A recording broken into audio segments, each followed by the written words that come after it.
எதிர்நீச்சல் தொடர்கிறது சீரியலில் இப்போது பிரச்சனையே ஈஸ்வரி தான். எல்லா விஷயத்தையுமே மறைத்ததால் நம்பிக்கையாக இருந்த ஜனனி எண்ணத்தில் கல்லை தூக்கி போட்டு விட்டார். என்னென்னு சொல்லி பார்த்தீங்கன்னா, ஈஸ்வரி எல்லாவற்றையும் மறந்ததால் தான் குணசேகரன் அவரை தன் பக்கம் இழுத்து விட்டார். முழுமையாக குணசேகரன் மனைவியாக மாறி நிற்கிறார் ஈஸ்வரி.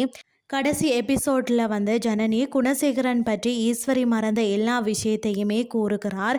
ஆனால் அவர் அதை ஏற்பதாக தெரியவில்லை. என்னன்னு சொல்லி பார்த்தீங்கன்னா, நான் சொன்னதையெல்லாம் வைத்து ஒரே ஒரு சென்டிமெண்ட் கொடுத்தால் குணசேகரன் ஆட்டம் முடிந்து விடும் என ஜனனி சொல்கிறார்.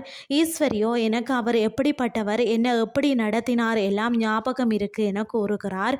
பிறகு ஏதோ ஒரு நம்பர்ல இருந்து வந்த விஷயத்தை காட்டி ஜனனியிடம் கேட்கிறார். அப்படி என்ன விஷயம் எல்லாம் இன்று நடக்க போதுன்னு சொல்லி பொறுத்திருந்து பார்க்கலாம்.